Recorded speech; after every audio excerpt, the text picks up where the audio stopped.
Nielsen is the Secretary of Homeland Security, and she joins us now.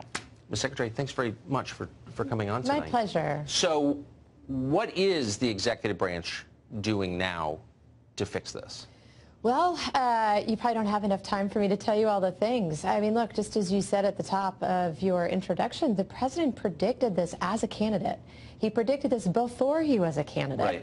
Right. He continues to show leadership and to raise the alarm bells, but only now are we starting to see in mainstream press, not on this particular channel, that there is a crisis, and that's what there is. So what we're doing is we have announced that we are sending more migrants back to Mexico to await their immigration proceedings. We are pulling folks from the ports of entry to help interdict those who are choosing to come here illegally. It is a crime, despite what you just showed sitting senator saying, it is a crime to come illegally between ports of entry, to stop them and to provide humanitarian assistance. By the smugglers, they are coming through remote areas. They're sicker than we've ever seen before. Yes. So will we see an executive order from the White House to make E-Verify nationwide, to punish employers who are setting the bait in this trap, who are encouraging illegal aliens to come into this country? That is part of the problem. I mean, I think what you saw also in the clip that you showed is many of the people coming are economic migrants. They are not truly seeking asylum. Right. We want to help those who are, but many of them have been given magic words to come in and to get a job and take that job away from an American. So we are looking to increase rates at E-Verify. We've made it easier for employers to comply with it, but we're looking to do everything we can throughout the system to apply penalties where we can. Well, how about this? Why wouldn't your agency write an executive order, present it to the president, have him sign it, and do it tomorrow? Everything is on the table. We'll do everything we can within our authorities. What's the argument against doing that? There's just a debate with Congress as to whether the executive branch has the authority to do that. We can expand the program, but right now it's only authorized in a voluntary way, not a mandatory way. So we can do it, but as you know, what happens when we do is we get enjoined by the courts. So it's one of many issues we're looking to work with Congress on. We'll continue to drive that. Do you think, I mean, it looks from, I mean, you probably have fresher knowledge than we do out here, but it looks like Congress is not going to act because one party has a vested interest in changing the population and the other party is, in effect, controlled by people who want illegal immigration. So would there be a downside for the president to act unilaterally on that question? Or for example, birthright citizenship? Would you be willing to draft an executive order eliminating birthright citizenship? I think, you know, Chuck, I think the president's been clear. All of that is on the table, including to close down the border. Right. We have to stop this flow into our communities. We have to stop the drugs. We have to stop the smuggling and trafficking and gangs. Right. He's very serious about it. So, yes, I think everything is on the table. In the meantime, I remain optimistic in the sense that I refuse to believe that the United States Congress will not act. It's not a partisan issue. But no, it's not. And of course, I agree. And we've spent, countless hours on making that exact point. But here you have a president who ran on the promise, it really was this central promise of his campaign, to secure the border. And things seem less under control now than they did then. And so when you ask about it, the answer is, well, Congress won't act when everyone knows they're never going to act. And so it does seem a little like buck passing, if you see what I mean. Yeah, I do. I would say I would expand that group a little bit. You mentioned the courts. Yes, we have sure. a lot of, in my opinion, court decisions that do not understand the full situation, the operational realities that we face every day. Right. But it's also the criminals, and I think you saw that in the clip too. The smugglers are more active than ever before at advertising how to come into this country with a child. We've broken up so-called child recycling rings, if you can believe it, in the last couple months, which is where smugglers kidnap a child, they give it to an adult to cross the border, present themselves as a family. Once they get in, because as you know, we can only hold families for 20 days, they send the child back and bring the child back with another family, another fake family, another adult. So the criminals play a huge part of this. We're working to crack down on all the transnational criminals, the gangs and smuggling and trafficking. But I cannot be clear, and I don't think the president can be any clearer. He will take every action within his authority to stop this flow. Yeah. So does the U.S. government know exactly how many people are living in this country illegally? I've seen academic studies that put that number between 11 million, 22 million, maybe more. What is the real number? We debate it. I mean, I think that's accurate. I mean, so we don't know. We do not know, no. And part of that, think about it, part of it is because we do not have the wall that the president continues to advocate for. We cannot in every circumstance tell you who is crossing the border.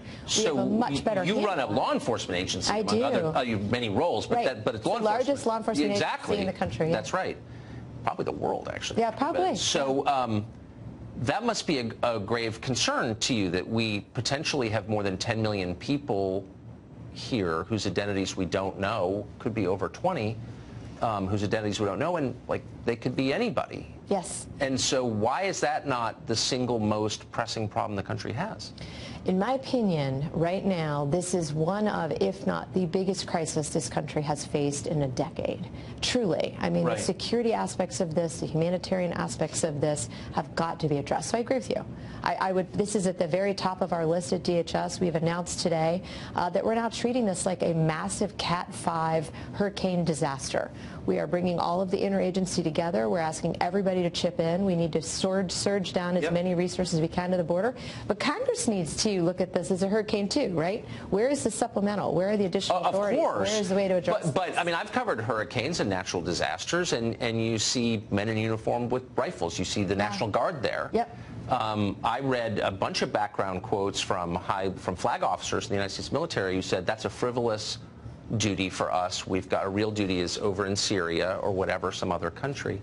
Why wouldn't we put the U.S. military along our border if it's really a crisis of that magnitude? I think we're looking into that. We've made the request. I'm in constant contact with the acting Secretary of Defense. I talked to some of the combatant commanders today. We are, in fact, pushing more and more military resources to the border. Who's and that's in what's charge required. I mean, but the president is the commander-in-chief of the Absolutely. military. Would it be possible for him to say, we're moving troops to the border tomorrow? And this is, I mean, he could say we're moving troops to Venezuela tomorrow if he wanted, but he can't do it to our own border? No, I think he absolutely, of course, has full authority to defend our country. Right. And I think that's what he's moving to do. I mean, his statements in the last week about closing the border are a perfect example. He will take all action that is required to do this. So, yes, it's on the table. We're actively moving in discussions about moving more troops down now. We're working with the National Guards, working with the states. But absolutely, DOD plays a huge part of this. So just one last question, and I don't even know if you have an answer, but why is it that the press, many in Congress, don't seem to recognize the magnitude of this? Do you think it's that they don't know the details, or they don't care? Do you want to speculate as to why no one's responding? I mean, look, at this point, I'll be blunt. I think they're blinded by politics. Unfortunately, they are blinded for what they see as a request from this administration instead of looking at the requests and the way in which it is directly affecting Americans. I mean, you mentioned fentanyl. Yeah. Last year alone, CBP and ICE interdicted more fentanyl to kill every American 4 times. I mean, the effects that this is having in American society cannot be understated. I agree with that. Do we have any sense of how much got through without being interdicted? We do not, but the good news is the president requested and did receive additional resources at the border to interdict drugs, and we are actively implementing this. But to your point, the facts don't lie. So I don't believe that they don't see it or they don't understand it. They are just willfully choosing to ignore it. But the more Americans who suffer, they're going to have to look at this. I hope they do it sooner than later. I hope so, too. Thank you very much. Oh, my pleasure. Thank you. Appreciate it. Our top story at the bottom of the hour, President Trump is reiterating his threat to shut down the border with Mexico, saying the U.S. will have a secure border or a closed one. Tonight, correspondent Claudia Cowan reports from El Paso, Texas, on how a border shutdown could affect American communities on the U.S. side. 12 million cars cross each year. 7 million people walk across.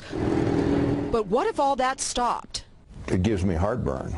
Dee Margo is the mayor of El Paso. It is critical that our borders remain open. Because on the border, crossings are big business. We are I think the 10th or the 11th largest land port. We have over $100 billion in exports and imports going through our bridges every year. But it's not just business, it's also personal. I'm worried because I have my family over there, and it's hard for them to come over here, so I need to go over there.